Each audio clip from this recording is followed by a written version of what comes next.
Jared Goff goes Hollywood, number 2 goes to Carson Wentz, but number 13 in the NFL draft, Laremy Tunsil, stole the entire show after Mayhem breaks out during the NFL draft. So just before he is about to get picked, just before his call is about to come through, his Twitter account, which he claims to be hacked, posted this video. Jay, turn that. Laremy Tunsil just posted this on his Twitter account.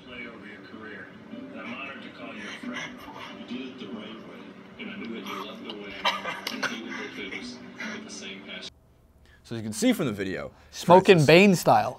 like from straight out of Batman, not Begins, not Dark Knight Rises. Yeah. There it is. Well, he was rising high above the clouds because, oh man. So we obviously don't think this is his doing because he's claiming it to be hacked. He did take responsibility for saying the video was old. He said he was being honest. He also threw the entirety of his university, Ole Miss, under the bus for accepting payments with help from for rent money, help with his mother's electric bill and water bill, as you can see from these Instagram direct messages and also these text messages that he screenshotted and were released. But something is not right in Laremy Tunsil's household, or at least what's coming out from his end, Francis, just because this all happened like a minute before he's about to get selected. Yeah, you feel bad somewhat for the guy because it's supposed to be one of the best days of his life, going to the NFL, and everything, quite literally, the shit was just all over the fan. Like, is everything that you can imagine going wrong on your draft day went wrong. But the one thing that that I felt should have been taken care of more is I understand they're on a very tight-knit schedule, but it seems like he went straight out to his press conference completely obviously underprepared for what was going to be asked of him. Of course, reporters are going to see blood in the water and they're going to try and grab as much as they could. How much did you get paid? And obviously, I couldn't believe they let it go on for that long before someone, I imagine a PR representative for him, came out and was like, no more questions. That should have been the case before he was even allowed to go on the stage. They should have been like, all right, you're going to be hit with all these questions. Right. You need to make sure like this just came out. Maybe take an extra 5 minutes, because I understand, as I mentioned, everyone's going to be like, no, it's time, you need to go on the stage. You just got drafted. You need to tell us about that. But the guy's future, man, is pending on something like this. I mean, there was so many other reports we see that how much money they said he would have lost depending on his picks. Rovell said that the sliding from what was supposed to be the 6th or 7th pick to the 13th pick was a $7.3 million difference, which is huge. Also, I mean, the total other side of the story is when this gets resolved, right? It's not like he can't play in the NFL because he smoked weed at one point in his life. Well, it's Roger Goodell, so you never know. Well, Roger Goodell is thrilled about it because the ratings got a bump. Yeah, he's like, well, that's what makes the NFL draft special. No, that's not what makes it special, that a guy had a video posted. And that's the thing, so the video got posted on that date, but he never said when this was. So whether it was in college or high school, it really shouldn't matter, because it's in the past, and they're like, oh, well, he smoked weed through a gas mask in high school or college. He's going to do it in the NFL. There's no proof of that. And also, if he does get his act together, or all this gets resolved, because there's also a dispute, a legal battle between him and his stepfather, although his stepfather's lawyer said that video being posted had nothing to do with his stepfather, who is, again, in this legal battle, majority of reasons. But all this gets resolved, and the Dolphins just landed a steal 7 or 8 picks later. Yeah. He's a great offensive lineman. He was supposed to be a top 10 pick, but because of one little video, he slides. So this could really work out for the Dolphins and screw over some of the other teams that might have passed on him quickly. The bottom line is, we've had this discussion so many times, should college athletes be paid for the amount of money that they bring in to the sport? And until that gets resolved in a bigger picture, you're going to expect to see this. And yes, reporters are going to try their best to try and drag out these answers from people, and it's not surprising to me. So we have the video in which he got pulled off stage by one of the PR ladies that came up there. So here's that video. Man, you can't trust everybody. Like I said, I don't know who did it.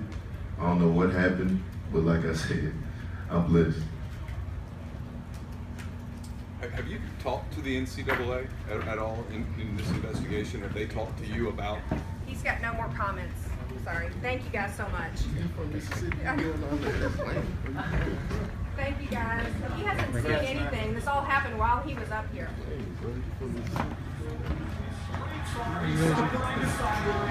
And also, in those text messages that we threw up before, there's he says the electric bill is $305, and the coach or whatever person on the Ole Miss side responds with hold on, these numbers are changing. What's going on?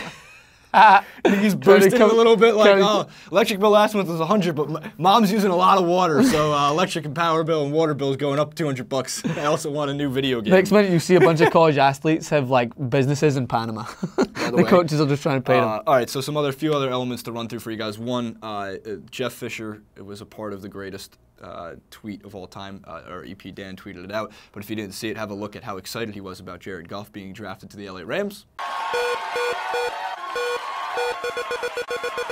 Come on, baby, it's coming, it's coming, it's coming, look at that, look at that, look at that, look at that, stop, look at that. And then lastly, the actual draft itself, as for who else was drafted, Joey Bosa was number 3. A lot of the Mel Kipers of the world and Kirk Herbstreits of the world and college football analysts believed before the quarterback situation goes to the top of the draft that he was the best player in the draft, so the Chargers may have gotten a steal with Joey Bosa.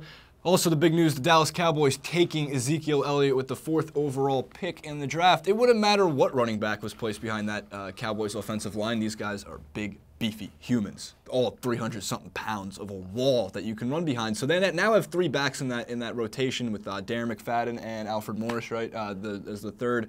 But Ezekiel Elliott, as many were commentating throughout the draft, is a great pass-blocking running back. So he's probably going to see a lot of downs. He's very talented. He's quick. It's the perfect fit is Dallas. If you went to the Jaguars or the Chargers, who were sandwiched in between, or the bread, I would say, to the Dallas meat in that draft, Dallas 3 and 5. He would have probably gotten lit up just because he had no protection. They don't have great offensive lines like the Cowboys do. So Ezekiel Elliott should be a quick fantasy football early action to take this year. DeForest Buckner, a hell of a talent. Shaq Lawson, hell of a talent. I know the Jets picked up a great linebacker on their pick. The Giants took Eli Apple. I mean, you can take a look at the whole first round here, and there'll be more to come with this whole weekend. I think the draft goes all the way until August 3rd. Yeah, I think so. And all 60,000 rounds of NFL draft. To take words straight out of Ben Mankiewicz's mouth when he was talking about football one day about who gets laid and who doesn't get laid, Jared Goff, he's getting laid. I mean, he's a quarterback. He's drafted to LA. Even on Jimmy Kimmel's show, he was on Jimmy Kimmel's show, and Jimmy Kimmel's so funny. He's like, "Can we get you a Kardashian or anything to settle you into LA?" He goes, that's from the video in the 2012 Euros in which Ben Mank, his analysis was, Joe Hart, man, guy gets laid.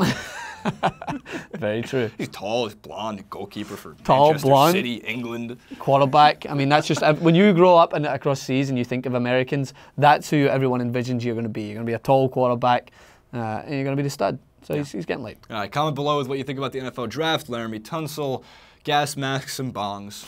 Like, favorite, subscribe to the video at Francis Maxwell. Jeez, it's at Francis _ Maxwell. I'm going to draw an underscore in your head. It's fine. I won't be able to see it, though. At Francis Maxwell, host on Instagram, at Jason Rubin91 for both, and at TYT Sports. We'll see you there.